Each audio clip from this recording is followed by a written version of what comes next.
ഇതെന്താ സാധനം പുതിയതാണല്ലോ. മൊയിലല്ലേ, ഇങ്ങനത്തെ പണിയൊന്നും ചെയ്യല്ലേ, എനിക്ക് പേടിയാണ്. നമ്മുടെ മഴ വന്ന കോട്ട് വാങ്ങാനൊന്നും പൈസയില്ല. തൽക്കാലം ഈ ഇലയൊക്കെ മതി, നമ്മൾ അത്രയല്ലേ ഉള്ളൂ, അതൊക്കെ മതി.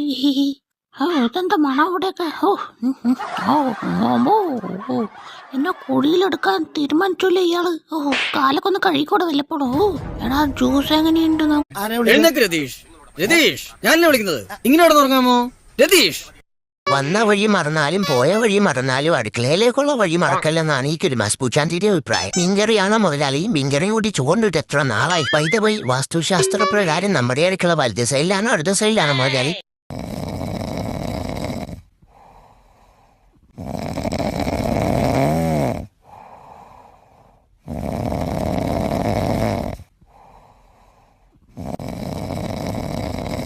ഈ പൂച്ചാണ്ടി നിങ്ങളോടൊരു കാര്യം പറയാം. ആരെയും അമിതമായി സ്നേഹിക്കരുത്, വിശ്വസിക്കരുത്. കാരണം ഒരു ദിവസം നമ്മളെ അവരിട്ടിട്ട് പോയാൽ ചിലപ്പോ നമുക്കത് താങ്ങാൻ കഴിയില്ല. എന്നെപ്പോ